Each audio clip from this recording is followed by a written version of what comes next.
बोलो। लाखों घर बर्बाद हो गए इस दहेज की बोली में, अर्थी चढ़ गई हजारों कन्या, बैठ ना पाई डोली में। जी हाँ, बड़ा सवाल है दहेज। दहेज का अंत कब? कहीं ना कहीं एक बड़ा सवाल है।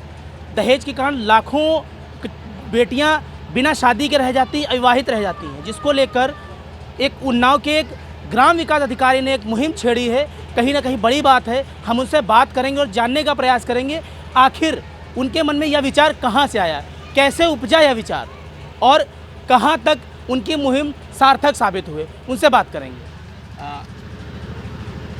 पुतला जी, आप एक मुहिम छुड़ाए हैं दहेज को लेकर, कहाँ तक सार्थक हुई और कैसे ये विचार आया आपके? आपके सम्मानित चैनल के माध्यम से बताना चाहता हूँ, मैं ग्राम विकास कार्य हूँ, गांव-गांव में जाता हूँ, गांव-गांव में मेरी जाना होता है। मैं देखता हूँ गांव का एक किसान, एक गांव का मजदूर, एक भैंस पालने वाला, 2 लीटर दूध बेचने वाला, जिसके 2 बेटियाँ होती हैं, उसको रात में नींद नहीं आती है। हाई स्कूल के बाद, इंटर के बाद अपनी बेटी को नहीं पढ़ाता है।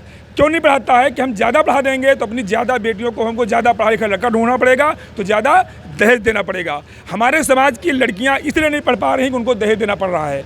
ग्राम विकास कार्य होने के नाते समाज में जाता हूं, देखता हूं, कहीं कहीं दर्द है, कहीं कहीं पीड़ा है। किसान का बेटा है, मैं भी दहेज से पीड़ित रहा हूँ।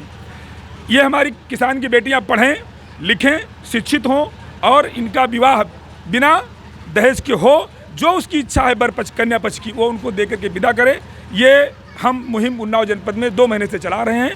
रही बात सार्थकता की, मुझे इतनी अपार खुशी है आपको चैनल को बताते हुए, इतना मुझे हर्ष है अपनी मुहिम को चलाते हुए कि हमारे जनपद उन्नाव के विकास बिछिया की ग्राम पंचायत निवर्ना का एक मजा सेवा खेड़ा है, जहाँ के लोग, ये बेटियाँ यहाँ बैठी हुई हैं।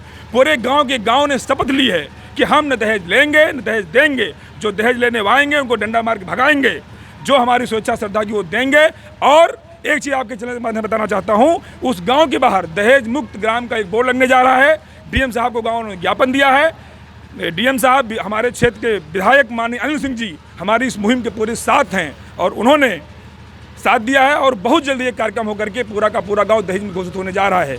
जब दहेज मुक्त सेवा खेड़ा हो सकता है तो आज पकड़ा क्यों नहीं? अगर पकड़ा हो सकता है पूरा उन्नाव जिला क्यों नहीं? और मैं आपके चैनल माध्यम से बताना चाहता हूं कि मैंने इन सामाजिक कुरीतियों के लिए अपने जीवन को दान दिया है। मेरे जीवन में कुछ भी नहीं है, केवल इन कुरीतियों के खिलाफ काम करने की जरूरत पड़ी। अगर मुझे कहीं सरकारी सेवा इसमें बाधा आई तो मैं सरकारी सेवा को भी त्याग पत्र दूंगा और सामाजिक कुरीतियों के खिलाफ इस समाज में लड़ूंगा और लोगों में जन जागरूकता लाऊंगा। अगर जिस तरह से मुहिम चल रही है, लंबा समय गुजरा होगा, क्या कुछ समस्याएं आई और किस प्रकार की समस्याएं आई और सरकारी सिस्टम से किस तरह की दिक्कतें आपको देखनी पड़ी? कोई दिक्कत मुझे नहीं आ रही है। ये सर्व समाज की दिक्कत है। मुझे कोई दिक्कत ही इस मुहिम में नहीं आ रही है, क्योंकि चाहे वो वर्ण व्यवस्था की बात कर लें हम, चाहे वो क्षत्रिय हो, चाहे शूद्र हो, चाहे वैश्य हो, चाहे अन्य कोई वर्ण का व्यक्ति हो, सबके घर में ये डायबिटीज जैसा रोग पहुंच चुका है। इसलिए कोई भी विरोध करते नहीं है, सब मुहिम में साथ हैं, सब साथ हो रहे हैं, सब साथ चल रहे। भैया बड़ा अच्छा, बड़ा अच्छा। बस बात ये थी, एक उसके मार रहा था, एक वो मार रहा था, 2 कोई चलने वाला नहीं था। मैं चला हूँ, कारवां बढ़ता जा रहा है, हजारों लोग मेरी मुहिम में साथ हैं। न कोई पब्लिकली दिक्कत आ रही है, न कोई मुझे शासकीय दिक्कत आ रही है। शासकीय दिक्कत आएगी, त्याग पत्र दूंगा और इस मुहिम को लेकर के मैं जन जन तक जाऊंगा। पूरे जीवन में मुझे यही करना है, मरते दम तक। और मैं तो चैनल के माध्यम से कहना चाहता हूं, खुले समाज से कहना चाहता हूं, पुतनलाल पाल की जब अर्थी जाए तो सामाजिक कुरीतियों और दहेज प्रथा का अंत का कफन लिखा हो कि पुतनलाल पाल इस तरह से दुनिया से विदा हो रहे हैं। नई जन चेतना के साथ जीऊँगा और नई चेतना के साथ मरूंगा। नए और सामाजिक कुरीतियों के खिलाफ लड़ूंगा, मैं जिंदा रहूंगा इनको इस खिलाफ लड़ने के लिए। और जो दुनिया से जाऊंगा तो लोग कहेंगे कि कोई सामाजिक कुरीति को लेकर के लड़ा था, राजा राम मोहन राय की तरह। ये थे पुतनलाल पाल जी, जिन्होंने सीधा बताया कि कुरीतियों का अंत करना है, दहेज का अंत करना है। जब तक दहेज का अंत नहीं होगा तब तक ये अभियान छेड़ते रहेंगे। Upendra Tripathi, live today, Unnao.